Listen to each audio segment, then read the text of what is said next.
I learned what a Knox key was a few weeks ago. We were staying at a family member's apartment while moving from one place to another for a few weeks, and all of a sudden at 3 a.m., the fire alarm went off. There wasn't a fire, it was a defective alarm.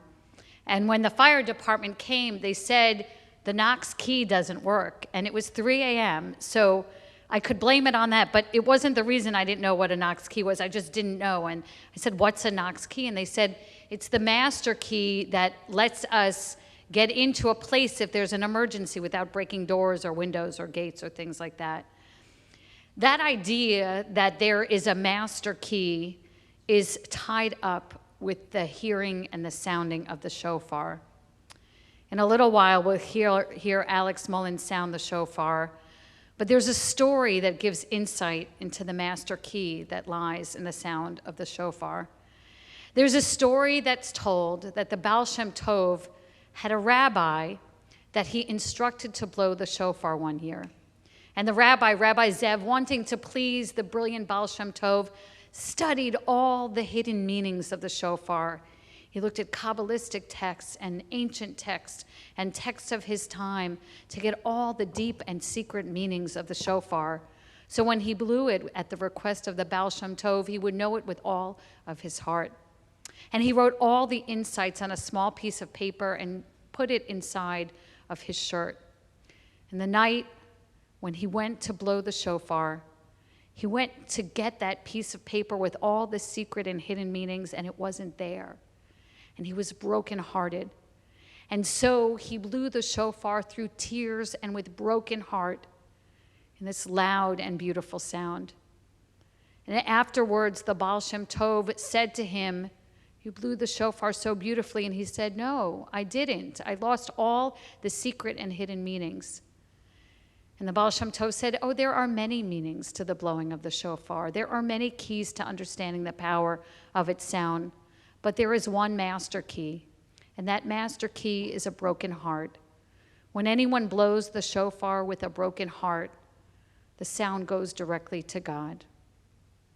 We are at a time of brokenheartedness. I can imagine no other high holidays where we have thought about how together as a people in the world and the country and in our community have gone through so much. I saw the parkway that I grew up right off of the Sawmill River Parkway flooded on the news last night, something I never saw as a child growing up in Westchester County. We see news of war and difficulty and destruction and hurricanes and pain, and of course COVID that is forever there, it seems. We are a broken-hearted people right now.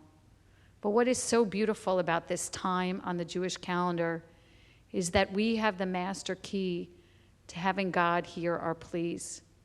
That's the power and majesty of the high holy days. Whatever has gone on in the year that has passed, whatever you are dreading or anticipating in the year ahead, the Jewish calendar gives us major breathing room to reflect on all the things that could break our hearts, all the things that we have done wrong, all of the things we have done to break others' hearts, and to go forward into the new year with goodness and with hope and repentance and charity all swirling around in our head.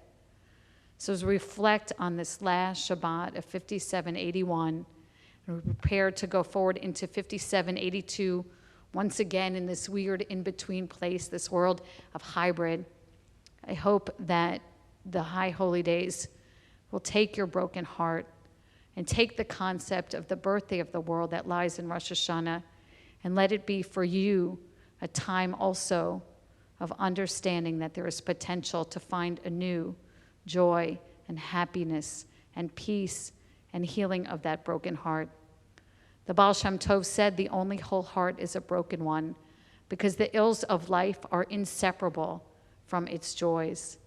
That is the reality we live in right now.